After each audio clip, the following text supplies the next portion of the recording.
ये डॉक्टर जिनवाला है जो काफी इंट्रोवर्ट नेचर का होता है और इसी कारण से कोई भी लड़की उसके साथ नहीं रहना चाहती। अब एक दिन जिनवाला को लगता है कि कोई लड़की उसे देख रही है, लेकिन जब वो उससे जाकर बात करता है तो उस लड़की का पति आता है और तुम मेरे वाइफ को फ्लर्ट कर रहे हो कहकर उसे धक्का देता है और वहां से चला जाता है। अगले दिन लड़की टूथ एक्सट्रैक्ट करवाने के लिए डॉक्टर जिनवाला के पास आती है और तब डॉक्टर को पता चलता है कि उसका नाम कायनाज है। अब ट्रीटमेंट शुरू हो जाती है, लेकिन डॉक्टर लड़की को ही देख रहा था और कहीं ना कहीं उसके प्यार में पड़ गया था। ट्रीटमेंट होने के बाद डॉक्टर जिनवाला उसे कल आने को कहता है। तभी कायनाज फोटो को देखती है और कहती है, मैंने भी आपकी माँ को देखकर ही गिटार बजाना सीखा था, लेकिन अब शादी होने के कारण नहीं बजा पाती, और वो वहाँ से चली जाती है। कायनाज शादीशुदा होने के बावजूद डॉक्टर जिनवाला उससे शादी के सपने देखता है। अब कल कायनाज ट्रीटमेंट के लिए जिनवाला के पास आती है। डॉक्टर उसे एनेस्थीसिया देता है और कुछ देर निहारने के बाद उसकी ट्रीटमेंट करता है। अब जिनवाला उससे एलर्जी के बारे में पूछता है तो कायनाज डिश वॉशिंग लिक्विड की एलर्जी के बारे में बताती है।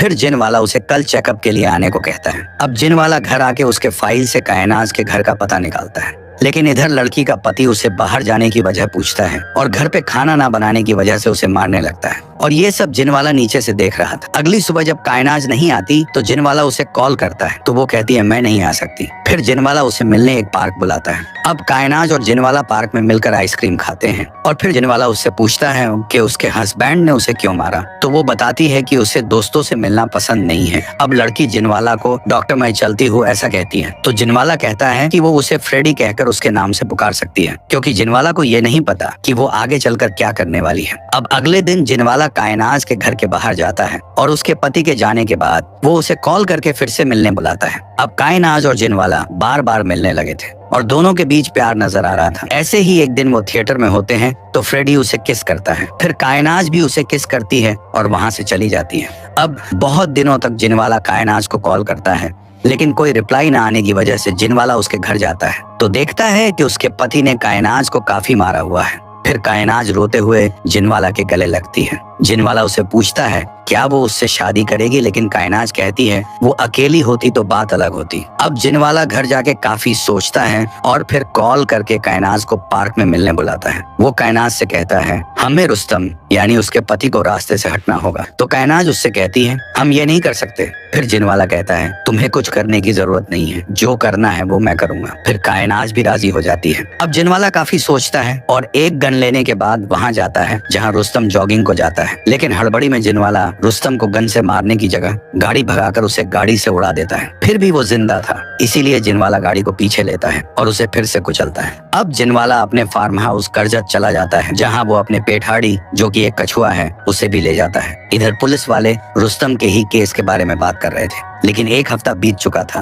और जिनवाला भी अब करजत से निकलता है और कायनाज के घर आके डोरबेल बजाता है और कायनाज के साथ प्यार करने के सपने देखता है। लेकिन जब दरवाजा खुलता है तो अंदर से एक लड़का आता है। फिर वो कायनाज को किस करता है। तब जिनवाला को पता चलता है कि कायनाज ने सिर्फ रुस्तम को मारने के लिए उसका इस्तेमाल किया है। कायनाज उसे जाने के लिए कहती है और धमकी देती है कि अगर वो नहीं गया तो वो पुलिस को बता देगी कि रुस्तम को जिनवाला ने ही मारा है, और उसके फोन में सबूत भी है। और कायनाज का बॉयफ्रेंड भी जिनवाला को काफी मारता है। अब जिनवाला घर जाके उसके साथ हुए धोखे के बारे में सोच के काफी दुखी होता है। अगली सुबह जिनवाला कायनाज के रेस्टोरेंट में जाके उसे देखता है तो उसका बॉयफ्रेंड भी वहीं पे था। वो जिनवाला के पास आते हैं तो जिनवाला उनसे कहता है कि मुझे सॉरी कहो, लेकिन वो सॉरी कहने की वजह उसे फिर से सबूत दिखाकर धमकाते हैं और उसे वहां से निकाल देते हैं। अब जिनवाला बदला लेने की सोचता है और एक चाबी वाले को जाके मिलता है। फिर वो घर आके अगला प्लान रेडी करता है। अगली सुबह वो कायनाज के घर जाके एक चाबी वाले को बुलाता है और उसके घर का ताला खोल के अंदर जाता है। पहले तो वो उनके खाने में नींद की दवा मिलाता है, फिर वो उसकी एंटी एलर्जी की दवा भी निकाल लेता है और उसके शैम्पू की जगह डिश वॉशिंग लिक्विड डालता है जिससे कायनाज को एलर्जी है। फिर वो उनके लैपटॉप के साथ कुछ छेड़खानी करने लगता है। उतने में कायनाज और उसका बॉयफ्रेंड आ जाते हैं। जिनवाला जल्दी से खिड़की के बाहर जाके छुपता है। जब वो दोनों बाथरूम में मुंह धोते हैं तो जिनवाला दरवाजे से निकल जाता है। फिर कायनाज उमाज और उसका बॉयफ्रेंड बाहर आके खाना खाते हैं। अब रात के वक्त जब कायनाज और उसका बॉयफ्रेंड दवा की वजह से गहरी नींद में होते हैं, तब जिनवाला उनके घर में आता है और कायनाज के आंख से फैस लॉक खोल के उसके फोन से कोई मैसेज लिखता है और सारे सबूत भी डिलीट कर देता है। फिर वो बॉयफ्रेंड को चाटे मारता है और उसके फिंगरप्रिंट से फोन खोल के उसके भी फोन से सारे सबूत डिलीट कर देता है। फिर फिर वो उनके गाड़ी की चाबी लेके गाड़ी के साथ भी कुछ छेड़खानी करता है। जब अगली सुबह कायनाज उठती है तो देखती है कि उसकी एलर्जी काफी बढ़ चुकी है। फिर वो जल्दी जल्दी में हॉस्पिटल के लिए निकलते हैं, लेकिन तभी उन्हें पता चलता है कि गाड़ी के ब्रेक्स फेल हैं। फिर वो कहीं जाके टकराते हैं, लेकिन जैसे तैसे वो बच के हॉस्पिटल पहुंच जाते हैं। इधर डॉक्टर खाना खाते हुए एक छिपकली को देखता है। अब अगले दिन कायनाज बॉयफ्रेंड को बताती है कि किसी कस्टमर के डिश में छिपकली निकली है और उसने वो रिव्यूज पे पोस्ट किया है, जो काफी वायरल हो रहा है। वो दोनों रेस्टोरेंट के लिए निकल जाते हैं और उनके जाते ही जिनवाला उनके घर में घुसता है और फिर से उनके लैपटॉप के साथ कुछ छेड़खानी करता है। तभी इधर कायनाज के फोन पे एक फोटो आती है, वो भी बॉयफ्रेंड के आईडी से। तभी उन दोनों के बीच झगड़ा होने लगता है। फिर उन दोनों को समझ आता है कि ये सब जिनवाला कर रहा है। फिर वो दोनों गाड़ी में बैठ के उसके घर पे आते हैं। तभी जिनवाला किसी को कॉल करता है। जैसे ही वो उसके घर पे आते हैं तो कायनाज का बॉयफ्रेंड उसे काफी बुरी तरीके से पीटने लगता है, उसके मुंह से भी खून निकालता है। तभी दरवाजे की रिंग बजती है। कायनाज दरवाजे के अंदर से देखती है तो पुलिस थी। फिर वो दरवाजा खोल के पुलिस को बताते हैं कि जिनवाला ने उसके पति का मर्डर किया है। तभी पुलिस सबूत के बारे में पूछती है तो वो सबूत दिखाने जाते हैं, लेकिन सबूत थे ही नहीं, क्योंकि वो तो जिनवाला ने डिलीट कर दिए थे। पुलिस वाला कायनाज को कहता है जिनवाला पे आरोप मत करना, क्योंकि वो सोसाइटी में रेस्पेक्टेड पर्सन है। फिर पुलिस वाला जिनवाला को कहता है वो चाहे तो कंप्लेन कर सकता है, लेकिन जिनवाला मना कर देता है। फिर वो सब वहाँ से चले जाते हैं। जिनवाला अब अकेले में ही हंसने लगता है, क्योंकि कहानी यहाँ से काफी रंगीन मोड़ लेने वाली है। एक दिन जिनवाला को कायनाज का फोन आता है। बॉयफ्रेंड जिनवाला से कहता है क्या तुमने कभी टर्टल सूप पिया है? तभी जिनवाला घर में अपने पर टर्टल हार्डी को ढूंढता है और सीसीटीवी में देखता है तो बॉयफ्रेंड उसे उठाकर ले गया था। ये देखने के बाद जिनवाला काफी रोता है, क्योंकि वो उसका सबसे खास दोस्त था। अब कायनाज बॉयफ्रेंड से कहती है हमें डॉक्टर को मारना होगा, क्योंकि उसका एक ही दोस्त था जिसे हमने मार दिया। इधर जिनवाला अपने पेट हार्डी के सारे सामान को जमा करके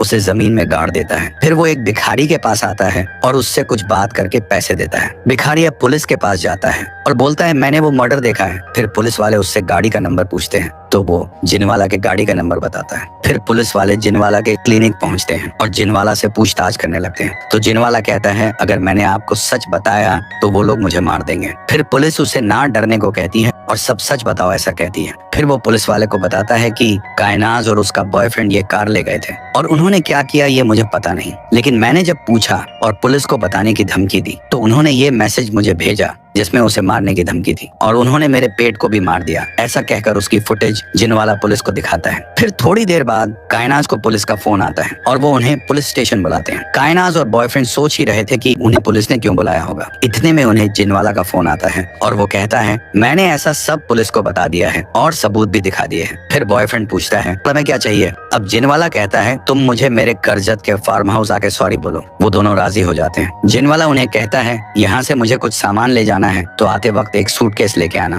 कायनाज और बॉयफ्रेंड दोनों फार्म हाउस पहुंच जाते हैं एक सूटकेस लेके, लेकिन उनका प्लान उसे सॉरी बोलने का नहीं था बल्कि उसे खत्म करने का था। अब जिनवाला उन्हें अंदर आने को कहता है। फिर उन दोनों के बैठते ही जिनवाला एक गन निकालकर टेबल पे रखता है। इसे देखकर दोनों डर जाते हैं। फिर कायनाज जिनवाला को सॉरी बोलती है, लेकिन जिनवाला कहता है कि उन्हें हार्डी को नहीं मारना चाहिए था। तभी धीरे धीरे कायनाज आगे बढ़ते हुए उसकी गन उठाकर उसी पे तान देती है, लेकिन जब वो चलाती है तो गन में गोलियां ही नहीं थी। जिनवाला हंसने लगता है। तभी बॉयफ्रेंड उस पर हमला कर देता है, लेकिन जिनवाला एक टॉर्च सी दिखने वाली चीज से उसे झटका देकर बेहोश कर देता है। फिर कायनाज भी उस पर हमला करती है तो जिनवाला उसे भी बेहोश कर देता है। अब जिनवाला उन दोनों के दांतों में कुछ फंसाकर उन्हें कुर्सी से बांध देता है और कहता है तुमने मेरे हार्डी को कैसे मारा? तो कायनाज कुछ कहना चाहती थी तो जिनवाला उसके दांतों में से पिन निकाल देता है। कायनाज कहती है मैंने तुम्हारे हार्डी को नहीं मारा, उसे तो रेमंड यानी उसके बॉयफ्रेंड ने मारा है और मुझे पता है तुम अब भी मुझसे प्यार करते हो तो हम फिर से एक हो सकते हैं, ऐसा कायनाज कहती है। तो जिनवाला कहता है तो ठीक है